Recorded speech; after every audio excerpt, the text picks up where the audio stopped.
You're not bad with money, you're too smart for your own good, and that's quietly costing you thousands every single year. Let me explain. You graduated near the top of your class. You solve problems at work that make other people's heads spin. But last night, you were lying in bed at 2 a.m. doing mental math, trying to figure out where your salary went. It's the 26th, you got paid on the 1st, and somehow, it's already gone. You can't even explain where it went. It just disappeared, like it always does. If that sounds like your life, hit subscribe right now and smash that like button, because I'm about to expose the exact psychological traps draining your bank account. And by the end of this video, you'll know exactly how to break free from every single one of them. Here's what nobody tells you. Intelligence and financial success run on two completely different operating systems inside your brain. And today, I'm going to prove it. Let's burn down a belief most of us were raised on. Smart people end up rich. Study hard, get good grades, money takes care of itself. That's not just wrong. It's a lie. Designed to keep you productive and obedient. The education system spent 16 years teaching you algebra and essay writing. 16 years. Not one single class on compound interest or investing. They taught you how to earn money. They never taught you how to keep it. And that's not an accident. Banks profit when you're financially illiterate. Credit card companies profit when you don't understand interest rates. The entire economy is built on smart people spending everything they earn. The Federal Reserve found that nearly 40% of households earning over $100,000 a year still live paycheck to paycheck. These are lawyers, engineers, doctors, people society calls smart, and they're broke by the 28th. Morgan Housel nailed it in his book, The Psychology of Money. Financial success is not a hard science. It's a soft skill where how you behave matters more than what you know.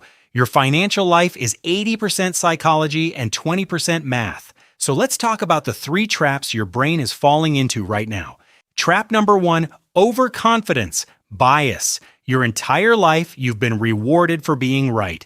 Gold stars in school, promotions at work. So when it comes to money, your brain whispers, you don't need a boring index fund. You're smarter than that. Pick the winners yourself, so you pick individual stocks. You try to time the market. You throw money at some crypto project because you did your research, which really means you watched 2 YouTube videos and skimmed a Reddit thread. Researchers Barber and Odean at UC Davis studied over 66,000 investment accounts. Overconfident investors traded 45% more frequently and earned significantly worse returns. They paid more fees to make worse decisions because their ego told them they knew better. Let me say that again. Your confidence is not a financial strategy. It's an expense. Now you might be thinking, but I actually do proper research. That's exactly what makes this trap dangerous. Overconfidence never feels like arrogance. It feels like competence. Meanwhile, the data says you'd have made more money doing nothing and investing in a boring index fund. Trap number 2, lifestyle inflation. Now this next trap, this is the one that personally cost me the most. And I'm almost embarrassed to admit it. 2 friends, Amir and Bilal, same university, same starting salary. Amir gets his first big raise, moves into a sleek apartment in the nice part of town, finances a new car, Friday nights at rooftop cafes, new sneakers every month. His Instagram looks incredible. Nobody can actually afford the life he's posting. Bilal gets the same raise. Slightly better apartment, nothing fancy, cooks at home, still drives his old car. Quietly puts the difference into an index fund every month. His Instagram is boring. Nobody's jealous of Bilal. 5 years later, same income. Amir's net worth practically zero. A closet full of shoes he doesn't wear. Bilal, a growing portfolio already generating passive income. Here's the math that should make you angry. If you inflate your lifestyle by just $500 a month more than you need to every time you get a raise, over 10 years with average market returns, that's roughly $90,000 to $100,000 in lost wealth. Not on something life-changing, on stuff you won't even remember buying.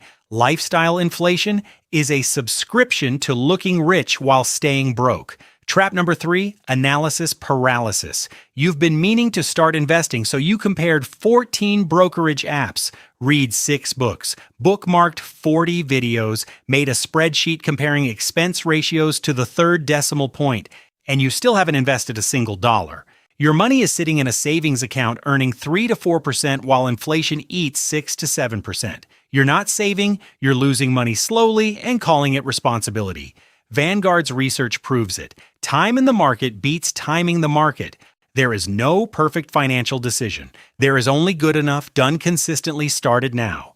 Now, underneath all three traps, there's something deeper most finance channels won't touch. Smart people build their identity around being right, and money is one of the few arenas where being wrong is public. If your investment drops, or you admit you need help with budgeting, it doesn't just feel like a financial loss, it feels like an identity crisis.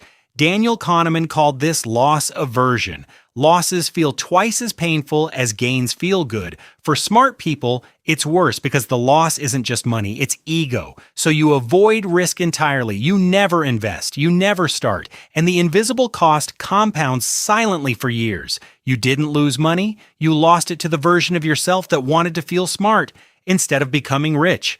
All right, enough pain. Let's fix this. 4 steps starting today. Step 1, automate ruthlessly. Take your brain out of the equation. Auto transfer to savings on payday. Set up a SIP even if it's small. Auto pay every bill. The best financial system is one you never think about. Step 2. The 50% raise rule. Every raise, every bonus, upgrade your lifestyle with only 50%. The other 50% goes straight to investments before you see it. You still feel the reward, but you're quietly building wealth in the background. Step 3, the 72-hour rule. Give yourself exactly 72 hours to research any financial decision. When the clock runs out, you decide and move. No extensions. Done beats perfect every single time. Step 4. Rewrite your financial identity. This comes from James Clear's Atomic Habits. Stop saying, "I'm not good with money." That sentence is a prison you build one word at a time. Replace it. "I'm someone who is learning to build wealth." Identity drives behavior. Behavior drives results. Change the story. The numbers follow. The version of you that's financially free is not smarter than you are right now. They didn't find some secret strategy. They just stopped waiting and started doing one decision made today. Now here's what I want you to do. Open your banking app right now. Look at your last 30 days of transactions. Find the one purchase you genuinely can't remember making. Drop it in the comments. I dare you. If this video made you see your money even slightly differently, smash that like button and subscribe. Next video, I'm walking you through exactly how to build your first investment portfolio from absolute zero.